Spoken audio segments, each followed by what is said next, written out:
میں ایک گزارش کروں گا اور بات کلوز کروں گا. آپ ذرا متوجہ رہے اور اس بات کو سنیں، اور ہو سکے تو آپ اس ویڈیوز کو آگے شیئر بھی کریں اور مکمل لوگوں تک اس کی آگاہی کو پہنچائے. میں جو جملہ کہنے لگا ہوں ذرا سمجھیے. میرے بھائیو، رسول اقدس صلی اللہ علیہ وآلہ وسلم کی امت پہ کڑا امتحان آیا ہے. اس وائرس کی شکل میں امت مسلمہ ایک عظیم آزمائش سے دوچار ہے. تاریخ اسلام میں اس طرح کئی امتحانات گزرے ہیں، کئی معاملات گزرے ہیں، کئی آزمائشیں گزری ہیں. اگر ہم پرانی آزمائشوں کے نتیجے سے سبق حاصل کر لیں، مجھے اللہ پر قوی امید ہے. رسول اقدس صلی اللہ علیہ وآلہ وسلم کے ان آنسوؤں کا واسطہ دے کر کہتا ہوں، میری بات کو ضائع نہ ہونے دینا.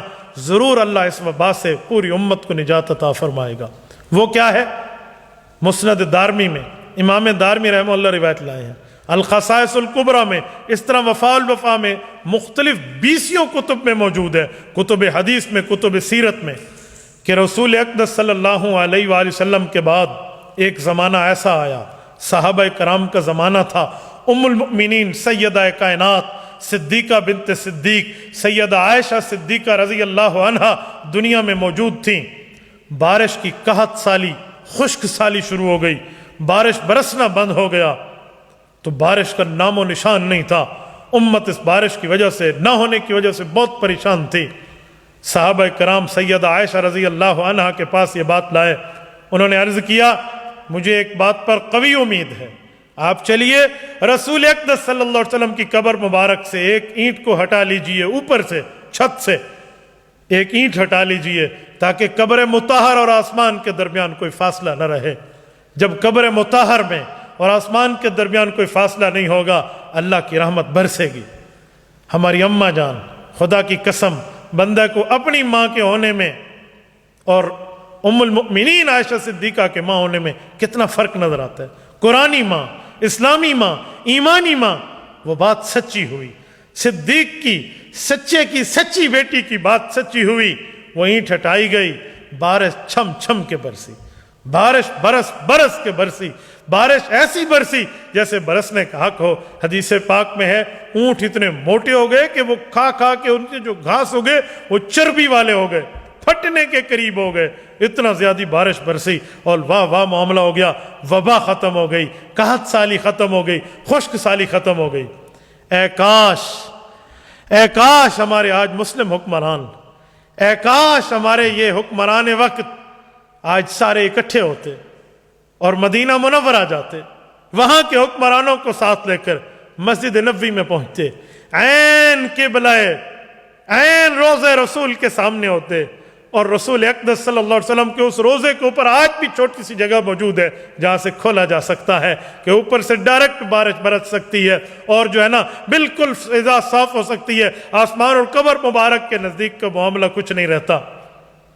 وہاں پہنچتے اور اس کو کھولتے اور رسول اللہ کی خدمت میں صلاۃ و سلام پیش کرتے، پڑھے ہوئے قرآن کریم، پڑھی ہوئی نفل عبادتوں کا ہدیہ اللہ کے رسول کو کرتے، اور اللہ سے معافی مانگتے، اللہ سے توبہ کرتے، رب العزت سے آوزاری کرتے، اور رسول اقدس صلی اللہ علیہ وسلم کی خدمت میں عرض کرتے، اے اللہ کے رسول، ہم گناہ گار ضرور ہیں، خطا کار ضرور ہیں، روسیہ کار ضرور ہیں، اے اللہ کے رسول، پر آپ کی امت میں سے ہے، ہم آپ کے نام لیوا ہیں، آپ کے اللہ پر ایمان رکھتے ہیں، آپ پر ایمان رکھتے ہیں. آپ اپنے اللہ سے عرض کیجئے، اللہ میری امت پر رحم کر دے، اللہ میری امت پر کرم کر دے، اے اللہ میری امت پر کرم اور فضل کے دریا بہا دے، اس وبا سے امت کو نجات عطا فرما. یہ حکمران وقت جائیں اور ہاتھ باندھے رسول اللہ کی خدمت میں جائیں. خدا کی قسم، میں اللہ کے جلال کی قسم کھا کے کہتا ہوں، اللہ کی رحمت کی قسم کھا کے کہتا ہوں، آپ کو دربار رسالت سے، دربار خداوندی سے آپ کو مایوس نہیں کیا جائے گا. خدا کی قسم مایوس نہیں کیا جائے گا. اے کاش میری آواز ان تک جائے، اے کاش کوئی پہنچانے والا انہیں بتائے اور ان کی ذہنوں میں یہ بات آئے کہ اسی معاملے کو سامنے رکھتے ہوئے اس امتحان سے نجات دلواؤ، اسی معاملوں کو سامنے رکھتے ہوئے جیسے سیدہ رضی اللہ عنہا ام المؤمنین کے زمانے میں تھا، آپ وہ یاد دہرا دیں، آپ وہ ایک دفعہ تاریخ دہرا دیں. خدا کی قسم، علامہ اقبال اسی موقع پہ فرماتے تھے، گوا دی وہ متاع جو ہم نے اسلاف سے پائی تھی، زمین پر سریا نے زمین پر آسماں سے ہم کو دے مارا، ہمارا وہاں ایمان کہاں پہنچا؟ وہ ہمارے اعمال کہاں پہنچے؟ معافیاں مانگتے ہوئے، گڑ گڑاتے ہوئے، استغفار کرتے ہوئے. اور قوم یونس نے استغفار کیا تھا، رب نے بھیجا ہوا عذاب واپس کر لیا تھا.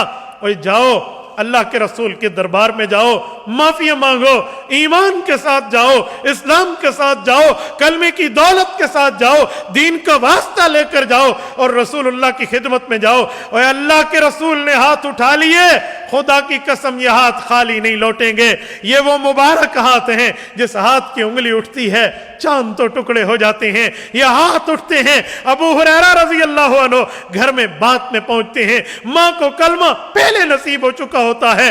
رسول اقدس صلی اللہ علیہ وسلم نے جب رو کے ہاتھ اٹھا کر دعا کی تھی، اللہم ان تہلک ہذہ العصابہ لا تعبد فی الارض، میرے مولا یہ بدر کے 313 میری محنت کا ثمرہ، میری محنت کا نتیجہ ہے. اللہ اگر یہ فوت ہو گئے تجھے زمین میں کون رب کہے گا؟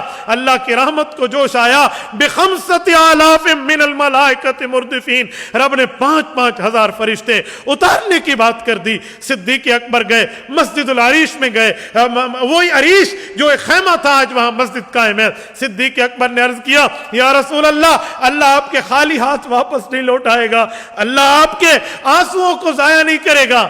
اے کاش آج ہمارے حکمرانوں کو ہوش کے ناخن لینا چاہیے. اور 53 ممالک کے مسلم حکمرانوں، ہوش کے ناخن لو، آج تمہاری ذمہ داری ہے، آج تمہیں یہ حکمرانی کی دولت ملی ہے، جاؤ امر ہو جاؤ گے، جاؤ رسول اقدس صلی اللہ علیہ وسلم کی خدمت میں جاؤ، رب فرشتے بھیج کے ختم کر دے گا.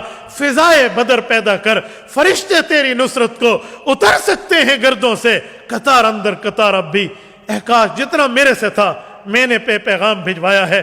میں اپنی قوم سے کہوں گا، اپنے دوستوں سے کہوں گا، سننے والوں سے کہوں گا، یہ آپ کے اوپر قرض بھی ہے اور پہنچانا آپ پہ فرض بھی ہے اخلاقی. یہ پہنچائیں ان تک. اے کاش ان کو ہوش آ جائے اور اللہ رب العزت اس معاملے کو رسول اللہ کی دعا کی خاطر بدل دیں. میری دعا ہے اللہ پاک اس وبا سے، اس بلا سے، اس وائرس سے، اس طاعون کی بہن سے اور اس جیسی معاملات سے ہمیں اور پوری امت کو نجات عطا فرمائے.